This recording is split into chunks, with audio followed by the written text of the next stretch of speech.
Look at this. Somebody come look at this. Look at this. Somebody come and look at this. Look at this.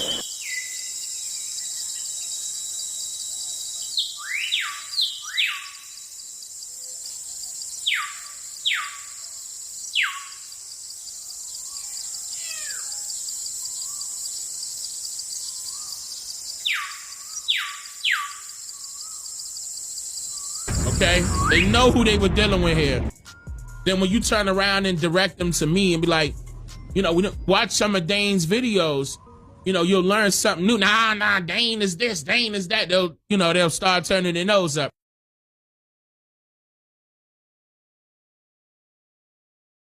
Indigenous Negro snatching up a Eurasian by the top of his hair. Hold on just a second, sir. We got 724 people in here hearing you tell a lie, and he's got him up by his hair and way in. Right, you can actually see his hair sticking through the top of his fist as he grips the skin of the top of the head of this Eurasian invader, which you descend from. So what's going on is that you see original Negro. Those are children, bro. No, these are not children. These are just little Mexicans. I know Mexicans to a black dude look like children. When in reality, this is a child, and on top of that, these guys invaded them. But bigger than that, his whole mouth is painted red and his body is painted black. Like this guy, bro. He has white body paint and black on his mouth, just like this guy. Now look at the guy on the left and the guy on the right. They're both holding children.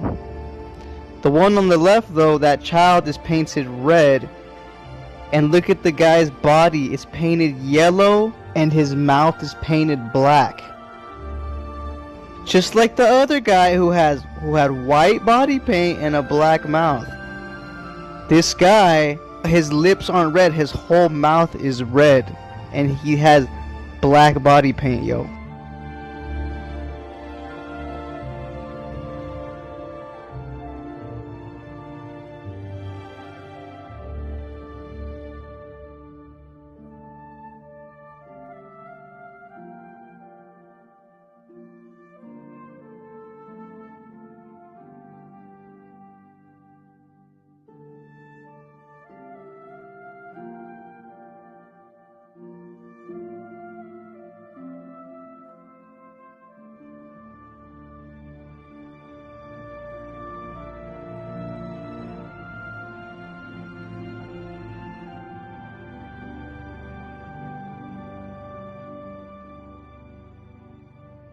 Let's also take a look at this plaque too.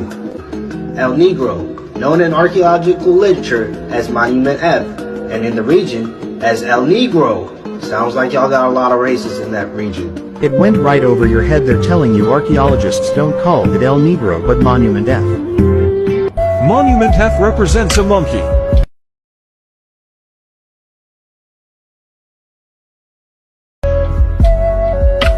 Archaeologists say it represents a monkey. Now if you read carefully, they're citing you other similar sculptures. Have we seen this configuration before? Yes, Monument G, a trace of poetes, and the so-called monkey staring at the sky. Monument G is very deteriorated, but monkey is not. Monkey clearly shows a similar prone position, once it has been laid down, and similar flat top with a widow's peak. These centrics zoomed in all the way on this statue to make it look like it's one of those big Olmec heads, but in reality it's a howler monkey.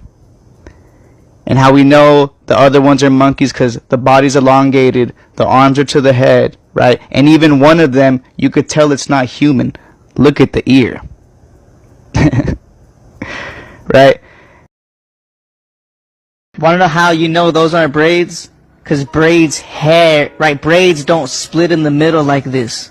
Those are feathers. Right? Those aren't cornrows. How can you cornrow through a helmet? But bigger than that, look at this and compare it to actual braids and dreadlocks. You see the little line in the middle? You see the straight lines on the side? These are feathers, bro. It never was braids or dreadlocks. And even if we want to entertain it being braids, anybody could grow braids, bro. Y'all sound real dumb saying that we started the Olmec culture. You know that, right? This all got started by Alexander von Woutenau and Ivan van Sertima. And here's a bigger plot twist. Alexander von Wouten did not say they were black people. He is the director of the dancing. And this is a man, and his features are Totonac. They're not Negroid. But they paint them with chapopote, so it is a warrior who is black. That is also an atavismo because they knew that the Olmecs were black. You're saying that the Olmec people themselves were black? No. You're saying that the Olmec people themselves were black? No, but this one certainly was black. You see, you can't see. And here is the proof for it. To be black, they covered it with tar. Okay? They never really said that the Olmecs were black. I hope you guys know that. And when this brother right here went to the University of Mexico, his private collection was considered fakes. He tells you that on page 230. Let's see. It says on page 230, right? It says, I used 260 slides to illustrate my point. After the lecture, I was challenged by the professor at the National University of Mexico. Among other things, I was told that 50% of my pieces shown from my private collection were fakes, and I intentionally deceived the audience, right? That's what they said. That's what the professional said to this brother in 1971 when he took his private collection to go showcase it. When we see images like this, there's no authenticity in it. This is from a private collection. We don't know where he got them from at all. He even claims that on page 30. He says it. I mean, if you really look at them, I mean, they don't. The brothers don't show you these pictures here. But yeah, we the Olmecs, right? But you mean to tell me this is what we look like over here? That's what we look like. You know, this is weird, y'all. This is us too, right? This is supposed to be us. And here's a bigger plot twist. Alexander von Wouten did not say they were black people. He is the director of the dancing. And this is a man, and his features are Totonac. They're not Negroid. But they paint them with chapopote, so it is a warrior who is black. That is also an atavismo because they knew that the Olmecs were black. You're saying that the Olmec people themselves were black? No. You're saying that the Olmec people themselves were black? No, but this one certainly was black. You see, you can't see. And here is the proof for it. To be black, they covered it with tar.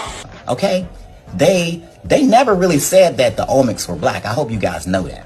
And when this brother right here went to the University of Mexico, his private collection was considered fakes. He tells you that on page 230. Let's see. It says on page 230, right? It says, I used 260 slides to illustrate my point. After the lecture, I was challenged by the professor at the National University of Mexico. Among other things, I was told that 50% of my pieces shown from my private collection were fakes, and I intentionally deceived the audience, right? That's what they said. That's what the professional said to this brother in 1971 when he took his private collection to go showcase it. When we see images like this, there's no authenticity in it. This is Ask Christopher Columbus who he saw when he got off the ship. Let him know when he reported to a king.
Pseudos recommended.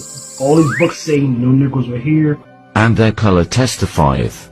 They are not of the Africans' progeny, there being not found in all that large continent any black men. There being not found in all that large continent. And their color testifieth. They are not of the Africans' progeny, there being not found in all that large continent any black men. So that's section 1 of their book.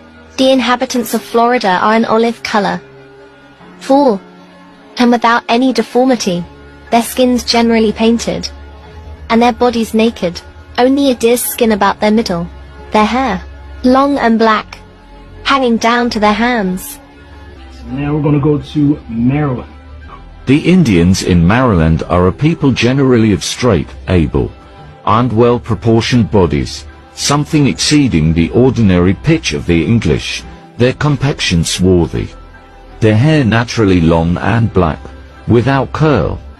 The inhabitants have their hair black as jet, harsh like horsehair. They are broad-shouldered, small-waisted, brown-haired, their teeth exceeding white. The inhabitants have their hair black as jet, and harsh like horsehair. So at this early juncture of history, they're not seeing any Negroes from those shores. All those illustrations were actually done in Europe. These are the descriptions of the people they seen on those coasts. Samuel George Morton. It's over after this one, man.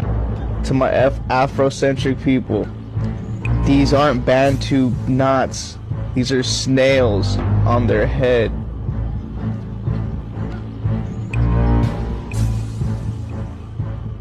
You could even see the headdress go all the way up like this. You think people's head is like a thing just popping out like that?